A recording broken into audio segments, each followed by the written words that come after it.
good afternoon, More Medic One. Hey, I'm going to do a real quick video on an Echo SRM 210. It won't start, and if you do get it to start, it acts like it's starving for fuel.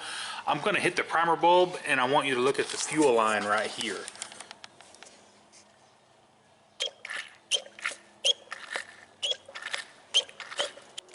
The carburetor won't prime up.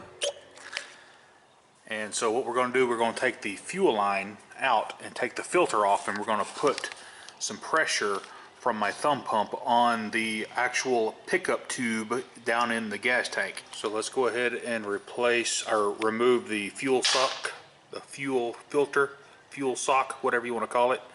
And then we're going to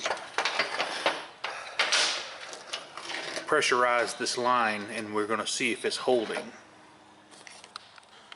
Okay, so I'm going to pump it up. See, it pumps up and drops off, and now it's not holding at all.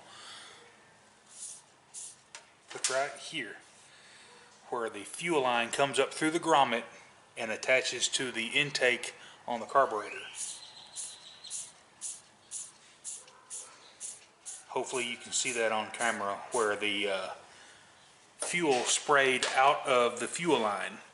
Now, this is a super common issue on Echoes and not necessarily on Steels, but these rubber lines, they get cracked and then they suck air, causing the engine to starve for fuel. And if you run it, whenever the fuel line starts to crack and you have just a little bit of a vacuum leak right there, you can burn a top end out on your trimmer very quickly. I went ahead and took the liberty of removing the air filter box. I'm going to go ahead and we're going to take this carburetor off. Just makes it so much easier to get in here to replace these lines. And as you can tell, if I can get in there where it'll focus, look at the cracks.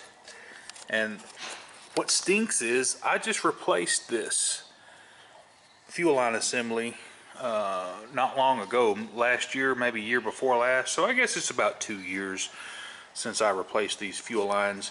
But however, this time I'm going to go strictly Tygon, and we'll get them put in, and hopefully we'll get a little better service life out of the fuel delivery lines. Alright, I got my first set of fuel line put in. Here's the fuel filter. This is going to go down in the tank, and this goes to the intake side of the carburetor. And of course, we'll trim all this down whenever we go to put the carburetor back on. So just go ahead and feed this back down in the tank, and just make sure it rests flat on the bottom of the gas tank. Next, we're going to just install the vent line for the fuel system. So we're just going to push it down in there just till it clears the bottom of the grommet.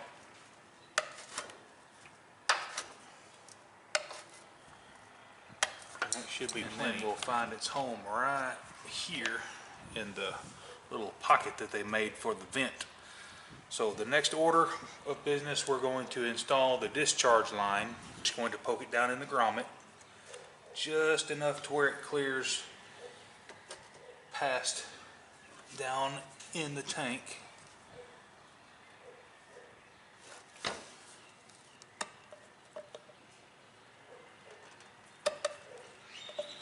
And that should be plenty. So let's go ahead and remount the carburetor. I'm just going to verify that the carburetor is now pumping up without an issue. I don't have any air bubbles in my intake line, and as the carburetor pushes the fuel out back into the tank, we have a steady flow, which is good. Oh, she don't run bad for a 20-year-old trimmer. Probably older than that. I think I bought this in 98, 99, maybe somewhere around in there.